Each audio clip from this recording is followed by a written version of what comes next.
औज़ बिल्लाहि मिनश शैतानिर रजीम बिस्मिल्लाहिर रहमानिर रहीम। अल्लाह जल्ल शानहू दे नाम दे नाल अल्हम्दुलिल्लाहि रब्बिल आलमीन वला अक़िबातुल लिल मुत्तकीन अस्सलातु वस्सलामु अला रसूलिहिल करीम। दोस्तों अस्सलामु अलैकुम। मैं doctor Nasir Kahlon CNP news तो। दोस्तों तुसां भी बहुत सुनिया होएगा, मैं तो खैर कई दफ़ा अर्ज की है कि मैं टीवी बहुत कम वेखना, बहुत कम। क्यों? और एक बहुत बड़ी वजह कि साढ़े जिन्ने भी मेन स्ट्रीम टीवी चैनल ने उन्हें मेजॉरिटी जड़ी आ वो एक किस्म की समझ लो कि खरीदी जा चुकी आ, जिन्होंने कसम पाई आ कि सिर्फ इश्तिहार लैने ने, पैसे लैने गवर्नमेंट को, तो सच्ची गल नहीं करनी, कोई सच्ची टॉपिक डिस्कस नहीं करना, कोई लोगों के मसाइल डिस्कस नहीं करने, बल्कि इको ही इन्हें इशू बनाया हमें कि अगर महंगाई की कितने गल होए उन्होंने डिस्पोज ऑफ करो, साइड पर लगाओ और किसी PTI के बंदे की गल शुरू करके देख लो, या किसी इधर उधर किसी होर बंदे की गल करनी शुरू कर दो, या मौजूदा हुकूमत के किसी वजीर दी तारीफा शुरू कर दो, या किसी मशीर दी तारीफा शुरू कर दो। मतलब एक किस्म की कैसा कसाई जड़ी है ना, समझ लो कि कम साडा मेन स्ट्रीम टीवी चैनल्स कर रहे हैं। खैर जड़ा पब्लिक टीवी हुंदा सी या गवर्नमेंट का जड़ा टीवी सी, नैशनल टीवी चैनल, वो तो काम ही ये हुंदा सी गवर्नमेंट की मदद सराई करना, लेकिन ये प्राइवेट चैनल ने भी इको ही काम शुरू कर लिया कि महंगाई दिन ब दिन बढ़ती जा रही है, किसी चीज़ की कीमत के कमी नहीं आई, लेकिन ये सारा दिन झूठ बोलते हैं, बकवास करते हैं बैठ के टीवी चैनल के उत्ते। एडे एडे बड़े बड़े फनकार ते खड़कार ते पता नहीं अदाकार के की होंगे ने, ਜਿਹੜੇ सारा दिन झूठ बोलते हैं महंगाई नहीं है, महंगाई खत्म हो गई है, महंगाई खत्म हो गई है। खुदा दे बंदे हो, मैनू ये नहीं समझ आती, जदों आटा 40 रुपए किलो सी उदों महंगा सीगा ते 150 रुपए किलो जड़ा सस्ता वा। हालांकि जिमीदार की कमर तोड़ दी आ इस हुकूमत ने, जिमीदार का पट्ठा बिठा दिता, ना वो चावल की कीमत दे रहे मूंजी की, और ना ही कणक की कीमत दी आ। और हुण जिहड़ा सीजन आ रहा गंदम अपने कमाद का, वो भी यही हाल होना। अगे बेचारिਆਂ ने बुवाई की है गंदम की, वो जदों आनी उदों भी यही हाल करनगे।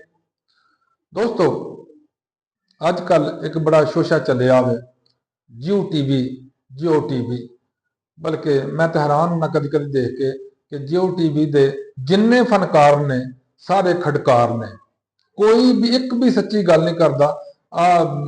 अपना हामिद मीर कभी कभी कोई सच्ची गल कर जाता बेचारा, लेकिन इस तो इलावा मैं देखा कभी किसी को तौफीक नहीं हुई कि सच्ची गल कर दे। पिछले दिनों जियो टीवी के एक ट्विटर ते इन्होंने एक पैगाम दिता, इन्होंने एक अपने ID तो एक पैगाम जारी किया कि अमरीका का जड़ा कोई मशीर बनाया डोनाल्ड ट्रंप ने, वो जनाब वो होमोसैक्सुअल का दावेदार वगैरह वगैरह। लेकिन अगले दिन ही एक्सक्यूज मी, चंद घंटिया बाद इन्होंने वो अपने ट्विटर तो उन्होंने उड़ाता खत्म करता। क्यों? सियाने कहते हैं ना कि माड़े की जड़ी आ वो सारिया की भरजाई होंगी है, तो तगड़े की सारे की भैन होंगी है। वो हाल इन्होंने होया। अगे उन्होंने जिस भी छित्र लाया तो ये जनाब उन्हें ट्विटर तो वो खबर ही उड़ाती, जी खबर लगाई सी जो इन्हें शोशा छड्डिया सी वो उड़ा के रखता। इस तरह ही ये करते हैं, यानी ये नहीं देखते कि सानू पराई अग दे विच पैण दी, लोगों के तनकीद करने की किहड़ी जरूरत आ। लेकिन मुसीबत यह आ कि इन्हों एक करन ना करन, पता नहीं इन्हों की मजबूरियां ने, की इन्हों की जरूरियां ने कि इन्होंने झूठ ही बोलना और लोगों के पगड़ियां छालनियां, लोगों के चिक्कड़ उछालना में, लोगों की किरदार कुशी करनी है। और सारा दिन जियो ने तो कसम पाई आ कि इन्हें सारा दिन सिर्फ और सिर्फ इमरान खान के खिलाफ ही बोली जाना। तो खुदा दे बंदे हो, बंदा अंदर होया 500 महीने 500 दिन हो गया उस बेचारे अंदर, हूं तू खड़ा छड़ हूं चुकी कड्डू है तू।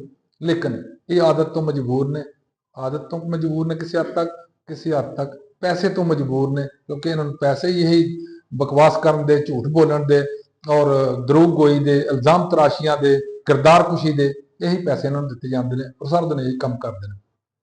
ਦੋਸਤੋ, ਹੋਇਆ ਕੀ, ਜੇ ਤੁਸੀਂ ਐਡੇ ਪਾਟੇ ਖਾਂ ਸੀ, ਜਦੋਂ ਚੜਾਇਆ ਜੂਆ ਤੁਸੀਂ ਇੱਕ ਮੈਸੇਜ ਉੱਤੇ ਕੀਤਾ ਵੇ ਤੇ ਫਿਰ ਉੱਤੇ ਸਟੈਂਡ ਲਓ। ਫਿਰ ਕਿਉਂ ਲਾਉਣ ਡਏ ਹੋ, ਕਿਉਂ ਉਹਨੂੰ ਡਿਲੀਟ ਕਰਦੇ ਹੋ, ਕਿਉਂ ਉਹਨੂੰ ਖਤਮ ਕਰਨ ਡਏ ਹੋ? ਤੇ ਜੇ ਇੰਨੇ ਜੋਗੇ ਨਹੀਂ ਤੇ ਪੰਗਾ ਨਹੀਂ ਸੀ ਲੈਣਾ। ਉਹ ਇੱਕ ਹੈ ਸੀ ਨਾ, ਇੱਕ ਲਤੀਫੇ ਵਾਲੀ ਗੱਲ ਕਿ ਇੱਕ ਜਹਾਜ਼ ਦੇ ਵਿੱਚ ਜਾ ਰਿਹਾ ਸੀ ਸਰਦਾਰ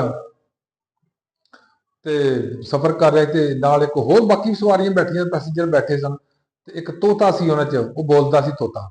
ਤੋਤੇ ਨੇ ਹੋਸਟਸ ਨੂੰ ਲਾਗੋਂ ਲੰਘੀ 2-3 ਵਾਰੀ ਤੋਂ ਉਹਨੂੰ ਮਜ਼ਾਕ ਕੀਤਾ, ਕੀ ਹਾਲ ਆ ਸੋਹਣਿਓ, ਕੀ ਹਾਲ ਆ ਸੋਹਣਿਓ ਕਿਹਾ ਤੇ ਲੋਕ ਸਾਰੇ ਖੁਸ਼ ਹੋਏ, ਹੋਸਟਸ ਵੀ ਖੁਸ਼ ਹੋਈ।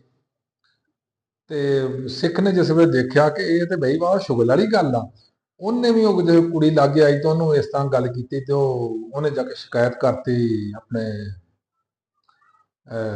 ਪਾਇਲਟ ਨੂੰ ਕਿ ਮੈਨੂੰ ਸਰਦਾਰ ਨੇ ਸ਼ਰਾਰਤ ਕੀਤੀ ਆ। ਉਹਨੇ ਆ ਕੇ ਉਹਨੇ ਕਿਹਾ ਇਹਨੂੰ ਚੁੱਕੋ ਤੇ ਜਹਾਜ਼ ਤੋਂ ਬਾਹਰ ਸੁੱਟ ਦਿਓ। ਤੇ ਸਿੱਖ ਰੋਣ ਲੱਗ ਪਿਆ। ਸਿੱਖ ਰੋਵੇ ਤੇ ਉਹਨੇ ਕਹਿੰਦਾ ਦੇਖੋ ਮੈਂ ਕਿਹੜੀ ਕੋਈ ਗੱਲ ਕੀਤੀ ਆ, ਉਹ ਜੋ ਤੋਤੇ ਨੇ ਕਿਹਾ ਸੀ ਮੈਂ ਵੀ ਤਾਂ ਉਹ ਕਿਹਾ।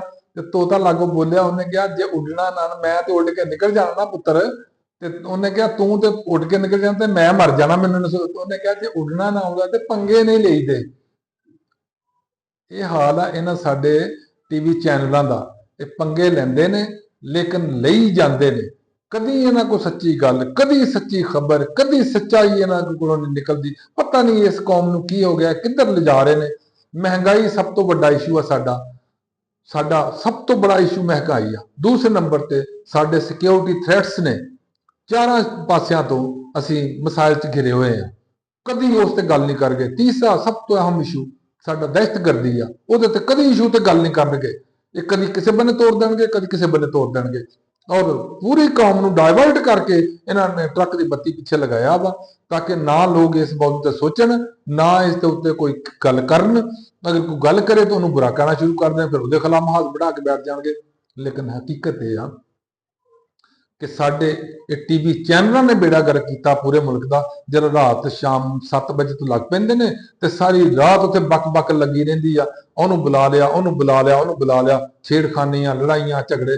ਕਦੀ ਕਿਸੇ ਮਹਜ਼ਬ ਕੌਮ 'ਚ ਇਸ ਤਰ੍ਹਾਂ ਹੋਇਆ ਅੱਜ ਤੱਕ ਕਿ ਟੀਵੀ ਦੇ ਉੱਤੇ ਆਪਣੇ ਮੁਲਕ ਦੇ ਖਿਲਾਫ, ਆਪਣੇ ਲੋਕਾਂ ਦੇ ਖਿਲਾਫ, ਆਪਣੇ ਪਾਰਟੀਆਂ ਦੇ ਖਿਲਾਫ, ਆਪਣੀ ਫੌਜ ਦੇ ਖਿਲਾਫ, ਆਪਣੇ ਅਦਾਰਿਆਂ ਦੇ ਖਿਲਾਫ ਬਕਵਾਸ ਕੀਤੀ ਜਾਏ? ਇਹ ਸਿਰਫ ਸਾਡੇ ਟੀਵੀ ਚੈਨਲ ਨੂੰ ਤੌਫੀਕ ਆ ਕਿ ਉੱਥੇ ਉਹਨਾਂ ਨੂੰ ਬੁਲਾ ਲੈਂਦੇ ਜਿਹੜੇ ਇੱਕ ਦੂਸਰੇ ਨੂੰ ਗਾਲੇ ਗਲੋਚ ਵੀ ਕਰਦੇ ਨੇ ਟੀਵੀ ਦੇ ਉੱਤੇ ਬੈਠ ਕੇ। ਔਰ ਮਾਸਾ ਇਹਨਾਂ ਐਂਕਰਾਂ ਨੂੰ ਸ਼ਰਮ ਨਹੀਂ ਆਉਂਦੀ ਕਿ ਅਸੀਂ ਜੋ ਕੁਝ ਕੌਮ ਨੂੰ ਦਿਖਾ ਰਹੇ ਆ ਉਹਦਾ ਅਸਰ ਕੀ ਹੋ ਰਿਹਾ। ਉਹਦਾ ਅਸਰ ਇਹ ਆ ਕਿ ਲੋਕਾਂ ਨੇ ਟੀਵੀ ਦੇਖਣਾ ਹੀ ਬੰਦ ਕਰ ਦਿੱਤਾ। ਲੋਕ ਟੀਵੀ ਦੇਖਦੇ ਹੀ ਨਹੀਂ ਆ। ਉਹ ਸਿਰਫ ਹੁਣ ਟੀਵੀ ਕੀ ਦੇਖਦੇ ਨੇ, ਟੀਵੀ ਲੋਕ ਡਰਾਮੇ ਵੇਖਦੇ ਨੇ। ਤੇ ਜਦੋਂ ਕਿ ਸਾਡੀ ਕੌਮ 'ਚ ਤੁਸੀਂ ਦੇਖੋ ਹਰ ਜਗ੍ਹਾ ਡਰਾਮੇ ਹੋ ਰਹੇ ਨੇ। ਹਕੂਮਤੀ ਡਰਾਮੇ ਦੇਖ ਲਓ, ਤੁਸੀਂ ਕਾਰੋਬਾਰੀ ਡਰਾਮੇ ਦੇਖ ਲਓ, ਤੁਸੀਂ ਅਦਾਰਿਆਂ 'ਚ ਡਰਾਮੇ ਦੇਖ ਲਓ, ਤੁਸੀਂ ਸਕੂਲਾਂ ਕਾਲਜਾਂ 'ਚ ਡਰਾਮੇ ਦੇਖ ਲਓ, ਤੁਸੀਂ ਇਵਨ ਹਸਪਤਾਲ 'ਚ ਵੀ ਡਰਾਮੇ ਦੇਖ ਲਓ। ਹਰ ਜਗ੍ਹਾ ਡਰਾਮੇਬਾਜ਼ੀ ਆ। ਕਈ ਦਫਾ ਮਰੀਜ਼ ਆ ਜਾਂਦੇ ਨੇ ਇਹੋ ਜਿਹੇ, ਅਸੀਂ ਕਰਾਉਣੇ ਆ ਆਪਰੇਸ਼ਨ ਕਰਾਉਣਾ ਲੇਜ਼ਰ ਨਾਲ। ਉਹ ਮੈਂ ਕਿਹਾ ਖੁਦਾ ਦਿਓ ਬੰਦੇ, ਉਹ ਕਿਹੜਾ ਆਪਰੇਸ਼ਨ ਹੈ ਜਿਹੜਾ ਲੇਜ਼ਰ ਨਾਲ ਹੁੰਦਾ? ਗਾਇਨੀ ਆਪਰੇਸ਼ਨ ਡਿਲੀਵਰੀ ਦਾ, ਜਿਹਨੂੰ ਸੀ ਸੈਕਸ਼ਨ ਅਸੀਂ ਕਹਿੰਦੇ ਆ। ਮੈਂ ਕਿਹਾ ਯਾਰ ਇਸ ਤਰ੍ਹਾਂ ਨਹੀਂ ਹੁੰਦਾ। ਸਾਰੇ ਆਪਰੇਸ਼ਨ ਹੀ ਹੁੰਦੇ ਨੇ ਔਰ ਬਕਾਇਦਾ ਉਹਦੀ ਸਟਿਚਿੰਗ ਹੁੰਦੀ ਹੈ ਜਿਸ ਤਰ੍ਹਾਂ ਹੁੰਦੀ ਆ। ਤੇ ਤੁਸੀਂ ਇਹ ਕਿਹੜੇ ਚੱਕਰ 'ਚ ਪਏ ਹੋ ਲੇਜ਼ਰ ਐਸਾ ਮਤਲਬ ਫਰਾਡ ਸ਼ੁਰੂ ਕੀਤਾ ਲੋਕਾਂ ਨੇ। ਤੇ ਇਹ ਸਿਰਫ ਸਾਡੇ 'ਚ ਨਹੀਂ ਹੈ, ਸਾਡੇ ਤੇ ਬਹੁਤ ਥੋੜਾ ਫਰਾਡ ਹੋਏਗਾ। ਹਰ ਜਗ੍ਹਾ ਇਹ ਫਰਾਡ ਚੱਲਣ ਡਿਆ ਔਰ ਪੂਰੀ ਕੌਮ ਹੀ ਫਰਾਡ ਦੇ ਪਿੱਛੇ ਲੱਗੀ ਆ। ਅੱਲਾਹ ਤਾਲਾ ਸਾਡੇ ਤੇ ਆਪਣਾ ਕਰਮ ਫਰਮਾਏ। ਦੋਸਤੋ, ਹਰ ਬੰਦੇ ਨੂੰ ਇੱਕ ਅੱਛਾਈ ਕਰਨ ਵਾਸਤੇ ਔਰ ਅੱਛਾਈ ਦੀ ਇਸ਼ਾਅਤ ਕਰਨ ਵਾਸਤੇ, ਅੱਛਾਈ ਦਾ ਢੰਡੋਰਾ ਪਿੱਟਣ ਵਾਸਤੇ ਕੋਸ਼ਿਸ਼ ਕਰਨੀ ਚਾਹੀਦੀ ਹੈ, ਤਾਂ ਕਿ ਇੱਕ ਕੱਲ ਦੂਸਰਾ ਤੀਸਰਾ ਵੇਖ ਕੇ ਕੁਛ ਨਾ ਕੁਛ ਸ਼ਾਇਦ ਅੱਲਾਹ ਕਰੇ ਕੁਛ ਬਿਹਤਰੀ ਹੋ ਜਾਏ। ਇਹਦੇ ਨਾਲ ਹੀ ਅੱਲਾਹ ਹਾਫਿਜ਼, ਅਸਲਾਮ ਅਲੈਕਮ।